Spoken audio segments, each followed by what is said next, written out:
There we go. Awesome. Now we're back. Uh, So, yeah. Hold on a second here. And hey, there we are. Hey, folks, we're live, and this is cool. We're now talking to each other. How you hmm doing? I am doing great, Zenny. How are you doing? I'm pleased. I'm really excited to have you, Derek, because Mm, I've been following you for some time and big admirer of your work, and I'm pleased as punch to welcome you here. Uh, and I think, this is very huge. yeah, it is. It's a big step forward for me, also. Yeah, it's hey, and you're the first you're the first candidate to do this, and I've always wanted to get someone, you know, to do it, right? And Right. you're the first, and um, thank you. I just want to say thanks and welcome again. And folks, Derek Sue has a very uh, compelling, complicated, and sad story that spells uplift for Oakland, I think. And Derek, do you think there's any hope for our city?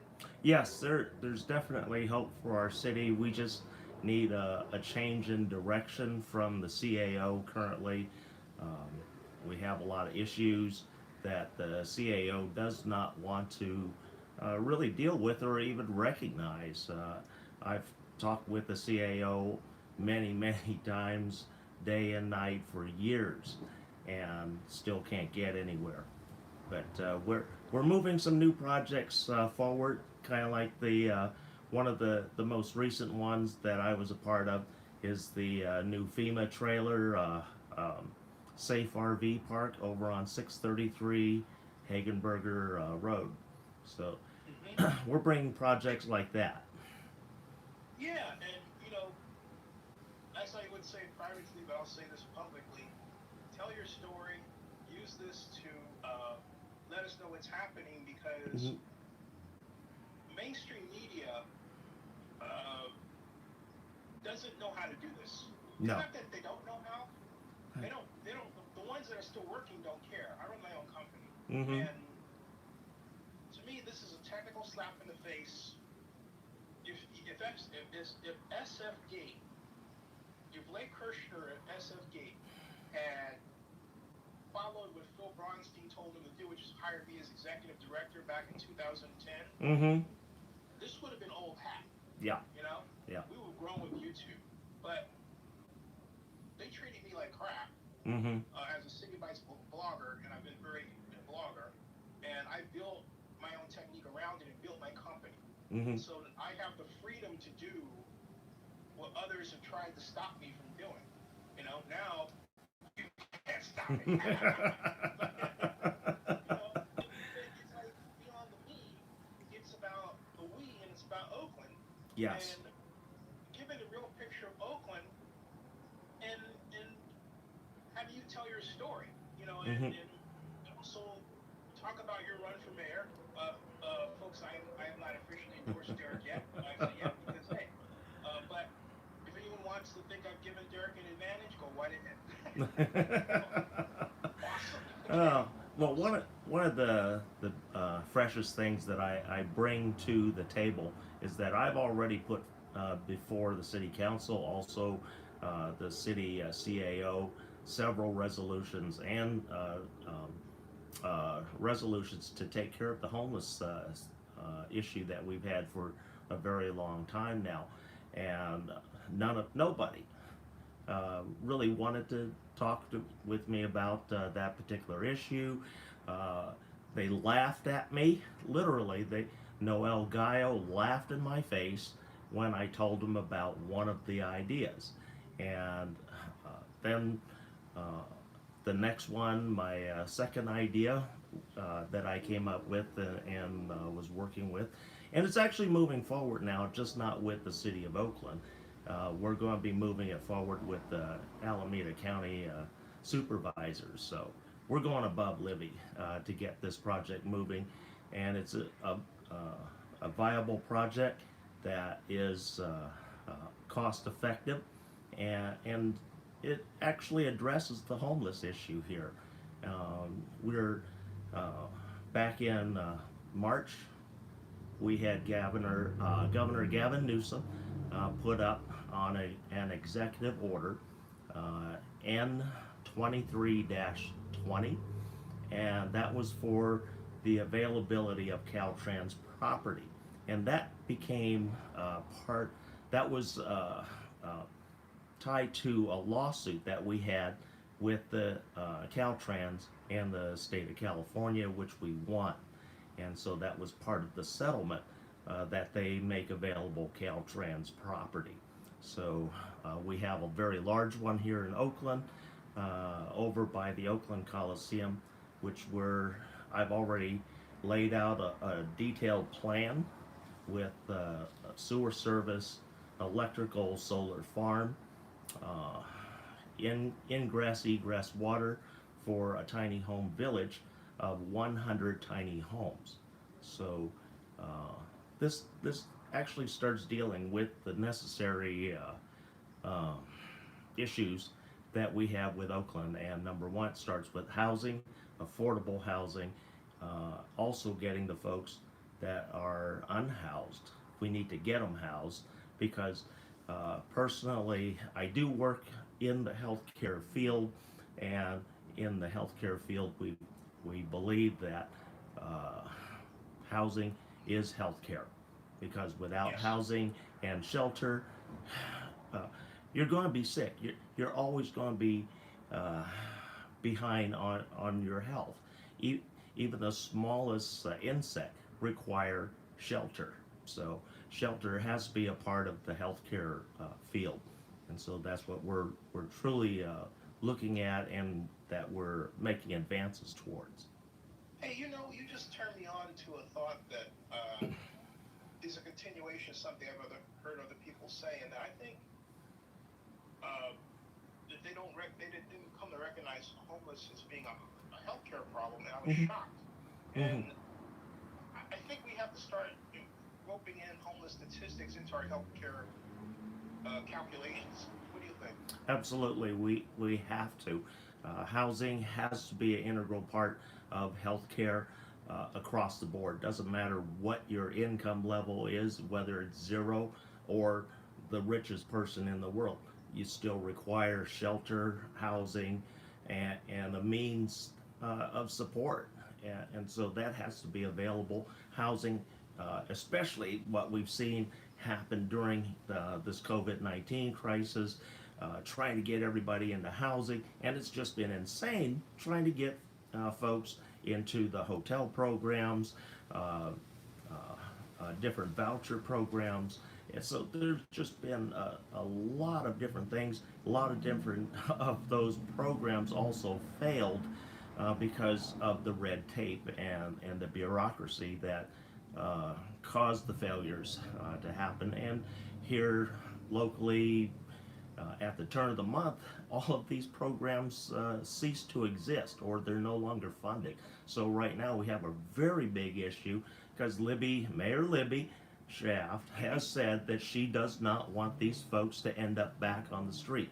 Well, at every one of the community cabins, especially Lake Merritt. Lake Merritt was scheduled to close last month, at the end of last month, April. So they're not even supposed to be open right now here in May at the Lake Merritt community cabins. And so right now, at the end of the month, when the shelter in order is lifted, everybody's very insecure about what's going to happen with LMCC. My gosh. So that's a big problem. Is they don't know where they're going, and then also the hotel programs, they're ending, so their funding from the state ends. So there's so much drama going to happen here, and unless somebody steps in and starts saying what's going to happen, we don't know what's going to happen at the end of the month when the money runs out and the hotel programs end. So that's a real big issue. I've been trying to get into conversations restart it to see what's going to happen. Uh, uh, these are just the things that are just been lagging. So the CAO should have been dealing with this weeks and weeks ago, and so that we don't have the anxiety and the stress that a lot of folks at these community cabins are feeling. The folks in the hotels that are temporarily housed right now, they're feeling a tremendous amount of stress because they know that the program ends, and there's a high probability that they're going to end up back living in a tent on Oakland streets once again. So it's a very stressful time for everybody in the streets, and everybody's asking me. I just don't have the answers for them right now. Uh, I'm desperately trying to find those answers for the folks. So I don't know what more that I can tell them and try and reassure them as best I can. And then I still work with a large group of folks that are still part of the intake at the new FEMA trailer safe park at out by the Oakland Coliseum. So I'm still working on that, getting a lot of folks into that particular program. We're filling up fast. We're over the midway point in occupancy right now. So the program has been very successful. We're finding a few little hiccups here and there, but they're all very minor. They're all going to be covered under warranty. So it's just a matter of getting some service people out to take care of these little minor glitches. And that was to be expected. And then one of the biggest complaints that I've been dealing with here recently at the trailer park, the folks, the residents, have not been issued a separate key for the locks on their RV, so that they have, if they leave the property, they have to leave the door unlocked. And so that's been kind of an issue. I've been working with that, and the reason why that became an issue, these trailers, they were not designed, or the locking system was not designed to have a master key. They were supposed to be just low cost locks and individualized. So now we had to go back and redesign and reconfigure a lock system so that there's a central key, a master key that can open up any unit in the event of an emergency. And so that's on order. They're being going to be shipped out to the trailer park for installation in a very short fashion, and then the individualized keys will be issued to each of the occupants of each of the RVs. So that's where we're at on that, and that's about the biggest issue that we've had to currently deal with. So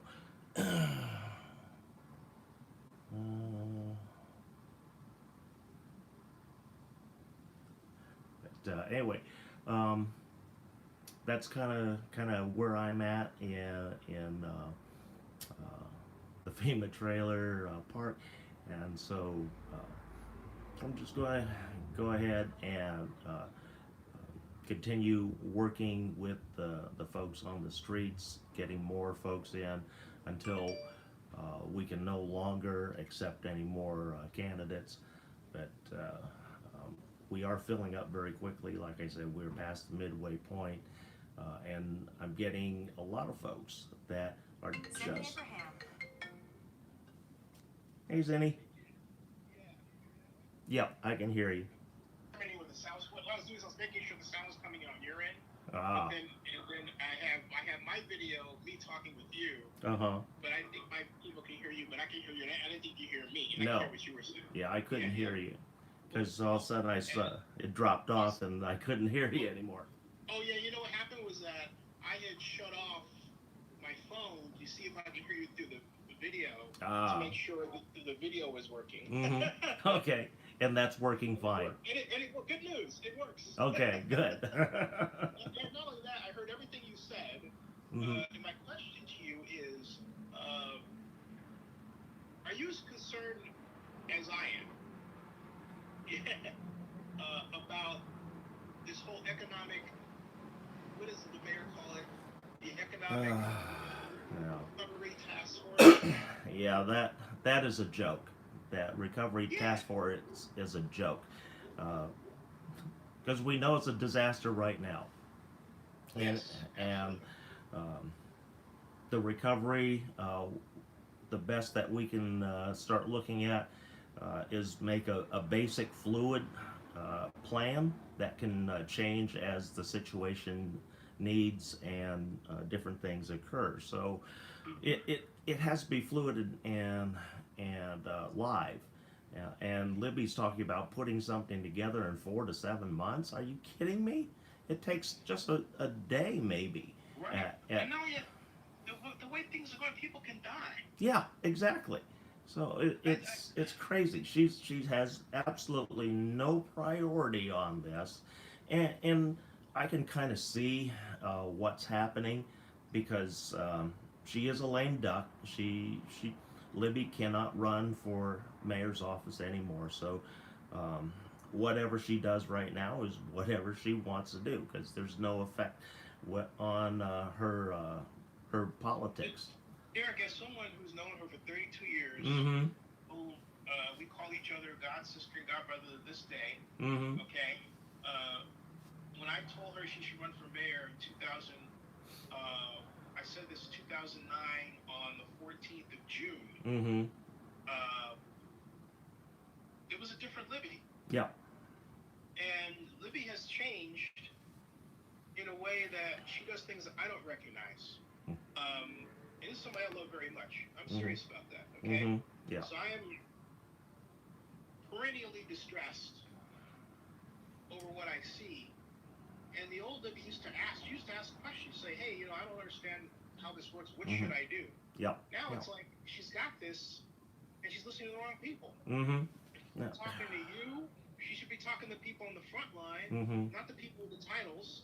But then also, she should be saying, hey, look, what can I do in a day to change the fortunes of people? Yeah. Not like 4 to 6 months. I mean, even a press release like that, I was like, what? Yeah. I believe it. That's just saying it screams no priority and she doesn't care. That's what it screams to me. And that's the thing. I mean, I know she cares, but I think that the problem is she doesn't really know what to do. Mm-hmm. Yeah, and that's the situation that all of us currently face until we get things kind of open back up and see where things are headed.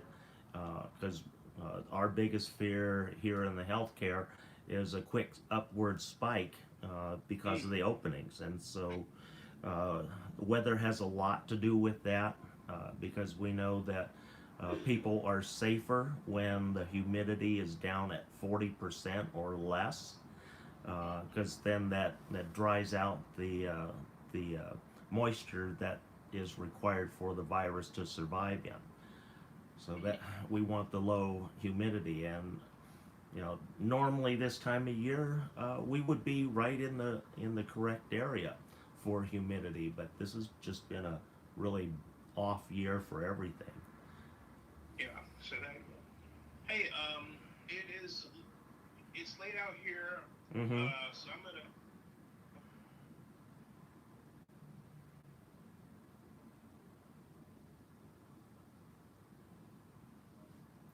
To close our conversation.